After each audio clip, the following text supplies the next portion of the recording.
रोज एक नई कहानी देखने के लिए चैनल को सब्सक्राइब करें और बेल आइकन दबाना ना भूलें। सुमित्रा अपनी दोनों बहुएं, बड़ी बहू प्रियंका, छोटी बहू शालू को आशीर्वाद देते हुए बोलती है, जुग जुग जियो दोनों, तुम दोनों का प्यार ऐसे ही बना रहे। माँ जी, हम दोनों देवरानी जेठानी में प्यार क्यों ना हो, मेरी देवरानी है ही इतनी प्यारी। दीदी तो झूठी तारीफ करती रहती है मेरी। मैं इतनी भी अच्छी नहीं हूँ जितनी आप हो प्रियंका दीदी। अरे मैं बोल रही हूँ ना, तुम ज्यादा अच्छी हो। ऐसे कैसे? मैं बिल्कुल भी पसंद नहीं करती कि मैं अपनी जेठानी जी से अच्छी रहूं। अच्छी तो केवल आप ही हो। और हाँ, कभी कभी छोटों की बातें भी मान लिया करो। वही तो मैं भी समझा रही हूँ कि बड़े जो बोलते हैं वही सही होता है, और मैं सही बोल रही हूँ। अरे अरे, तुम दोनों फिर शुरू हो गए। मैं जो बोल रही हूँ वो सुनो। तुम दोनों ही बहुत अच्छी हो, तभी तो तुम दोनों देवरानी जेठानी में इतना प्यार है। चलो अब काम कर लो थोड़ा।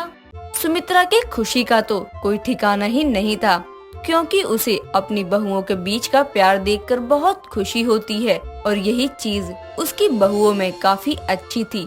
दोनों में बहुत प्यार था। दोनों बहुत ही शांति से, प्यार से एक साथ घर में रहती थी। कुछ दिनों बाद सुमित्रा सीढ़ियों से उतर रही होती है, तभी उसका पैर फिसल जाता है और वो नीचे गिर जाती है। सुमित्रा की गिरने की आवाज से वहाँ उसकी दोनों बहुएं आ जाती हैं और शालू बोलती है, अरे माँ जी, क्या हुआ? आप गिर कैसे गयी? चलो उठो। कमबख्त, यहाँ तेल किसने गिराया था? तेल की वजह से तो मेरा पैर फिसल गया और मैं गिर गई। तो तेल? मुझे नहीं पता, मुझे बिल्कुल भी नहीं पता यहाँ तेल किसने गिराया। अरे दीदी, आपसे ही तो तेल गिर गया था, भूल गई क्या? मैंने खुद देखा था जब आपसे तेल गिरा। प्रियंका बहू, झूठ क्यों बोल रही है? तुझसे तेल गिर गया था तो साफ कौन करने आएगा? अब क्या तेरे मायके वालों को बुलाऊं साफ करने के लिए? जरा भी ध्यान नहीं रहता है क्या तेरे घर पर? चल अब साफ कर। माँ जी, शायद मेरे दिमाग से निकल गया होगा, वरना मैं तो साफ कर ही देती हूँ ना, आप तो जानती हो। हाँ हाँ, जानती हूँ मैं अच्छे से। तुझे जब देखो कुछ न कुछ गिराती ही रहती है, और तो और ऊपर से बात भी छुपा रही है कि तुझसे नहीं गिरा तेल। अरे माँ जी, आप गुस्सा क्यों हो रही हो? अरे दीदी ने जानबूझकर नहीं गिराया था, उनसे गलती से गिर गया था। और अब तो वो साफ भी कह रही हैं। आप गुस्सा मत करो बस। अपनी जेठानी से ही कुछ सीख ले। देख तेरी गलती पर कैसे पर्दा डाल रही है। चल शालू बहू, मेरे पैर की मालिश कर दे, दर्द हो रहा है बहुत ज्यादा। कौन सा पर्दा डाल रही है? खुद ने तो माँ जी को बता दिया कि मुझसे तेल गिरा था और अच्छी बनने का नाटक कर रही है। अच्छे से जानती मैं अपनी देवरानी को। माँ जी के आगे दीदी से प्यार का ड्रामा करना पड़ता है, वरना तो मुझे मेरी जेठानी एक आंख ना भाए। अच्छा हुआ माँ जी से डांट पड़ी, बहुत तेज समझती है ना खुद को, ये सही हुआ। अरे अरे, ये तो देवरानी जेठानी का प्यार नहीं बल्कि झूठा प्यार था। दोनों अपनी सास के आगे एक दूसरे से प्यार करने का नाटक करते थे, लेकिन कोई बात नहीं, सुमित्रा के आगे ही सही देवरानी जेठानी का प्यार देखने को तो मिल रहा था। ऐसे ही देवरानी जेठानी के झूठे प्यार में दिन निकल रहे थे और सुमित्रा इसी भ्रम में थी कि उसकी दोनों बहुओं में बहुत प्यार है। कुछ दिनों बाद सुमित्रा की पड़ोसन रमा आती है। रमा बहुत ही परेशान सी लगती है। रमा को परेशान देखकर सुमित्रा उससे बोलती है, अरे रमा, क्या हुआ? बहुत परेशान लग रही है, सब ठीक तो है ना? क्या बताऊं, अब जब से मेरे दूसरे बेटे की शादी की है ना, उसके बाद से घर में 2 मिनट की शांति ही नहीं है। क्यों? छोटे बेटे की बीवी कुछ ज्यादा झगड़ा करती है क्या? अब उसे क्या ही बोलूं मैं। मुझे लगा था बड़ी बहू थोड़ी समझदार है, वो उसकी बातों को दिल पर नहीं लेगी और दोनों देवरानी जेठानी आपस में प्यार से रहेंगे, लेकिन दोनों एक दूसरे से हमेशा लड़ती ही रहती हैं। अब तो हर घर का हाल यही है, जहाँ 2 बहुएं साथ है वहाँ ये सब होना ही है। हाँ, लेकिन बहुओं के मामले में तेरी किस्मत बहुत अच्छी है। देवरानी जेठानी साथ रहती हैं, लेकिन कोई बोल ही नहीं सकता कि ये देवरानी जेठानी है। दोनों में इतना प्यार है। सच में तेरी किस्मत तो खुल ही गई। हाँ, ये बात तो सही कही तूने। मैं तो खुद हैरान हो जाती हूँ कि इन दोनों में इतना प्यार कैसे है। सुमित्रा और रमा दोनों बात ही कर रहे होते हैं कि तभी वहाँ शालू दोनों के लिए चाय लेकर आती है। सामने से प्रियंका भी आ रही होती है और वो पैर लगाकर शालू को चुपके से गिरा देती है और शालू को गिरा देखकर रमा बोलती है, अरे अरे बहू, संभल कर जरा, इतनी हड़बड़ी किस बात की थी? हम कहीं भागे थोड़ी जा रहे हैं। शालू बहू, देख नहीं सकती है क्या? आंखें दी है ना भगवान ने, थोड़ा तो उसका इस्तेमाल कर लिया कर। माँ जी, आप क्यों सुना रही हो शालू को? एक तो वैसे ही बेचारी गिर गई है और ऊपर से आप दोनों उसे ही बोल रही हो। चलो शालू, मैं तुम्हें कमरे में लेकर चलती हूँ। किसी की नजर ना लगे तुम दोनों देवरानी जेठानी के प्यार को। आज के समय में इतना प्यार, वो भी देवरानी जेठानी के बीच, देखने को मिलता ही कहाँ है।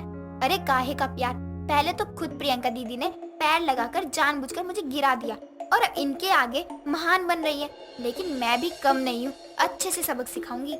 अब अपनों को ही तो प्यार करते हैं ना। मेरी देवरानी शालू मेरे लिए मेरी छोटी बहन जैसी है। प्रियंका शालू को उसके कमरे में लेकर जाती है और आराम से बेड पर बैठाकर बोलती है, देवरानी जी, अब ना आप इसी कमरे में पड़े रहो।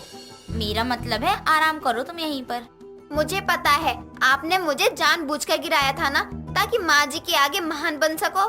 हाँ तो क्या कर लोगी तुम? मुझे जो करना था वो तो मैंने कर ही लिया है ना। कितनी ड्रामेबाज हो आप। माँ जी के आगे इतना प्यार दिखाती हो और उनके पीठ पीछे सारा प्यार गायब। तुम भी तो बराबर झूठ बोलती हो। तुम भी तो बोलती हो ना, दीदी आप कितनी अच्छी हो, दीदी ये दीदी वो, दीदी सब कौन करता है। दोनों की वहीं पर बहस शुरू हो जाती है और दोनों का झगड़ा होने लगता है। लेकिन इस बार दोनों को लड़ाई करते हुए उसकी सास देख लेती है और खुद से बात करते हुए बोलती है, हे भगवान, अब तक ये दोनों मुझे धोखा दे रहे थे, लेकिन इन दोनों को ये बात पता नहीं है कि जिस चीज को ये झूठ मान रहे हैं ना, वो कहीं न कहीं सच भी है। इन दोनों में प्यार तो है, लेकिन दोनों को ही नहीं पता।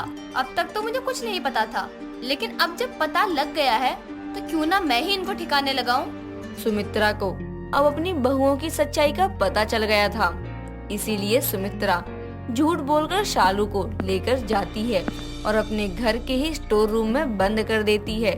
काफी देर तक जब शालू दिखाई नहीं देती तो प्रियंका सुमित्रा से बोलती है, माँ जी काफी देर हो गई है, शालू दिखाई नहीं दे रही है। आपने कहीं भेजा है क्या उसे?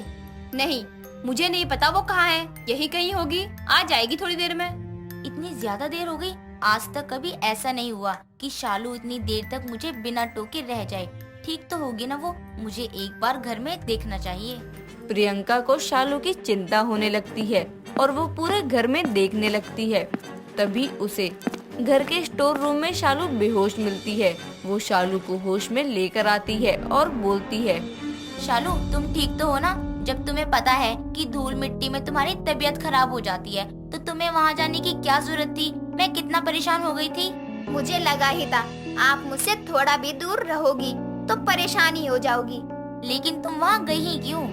प्रियंका शालू से पूछ ही रही होती है कि वहाँ सुमित्रा आ जाती है और बोलती है, शालू को स्टोर रूम में मैंने ही बंद किया था।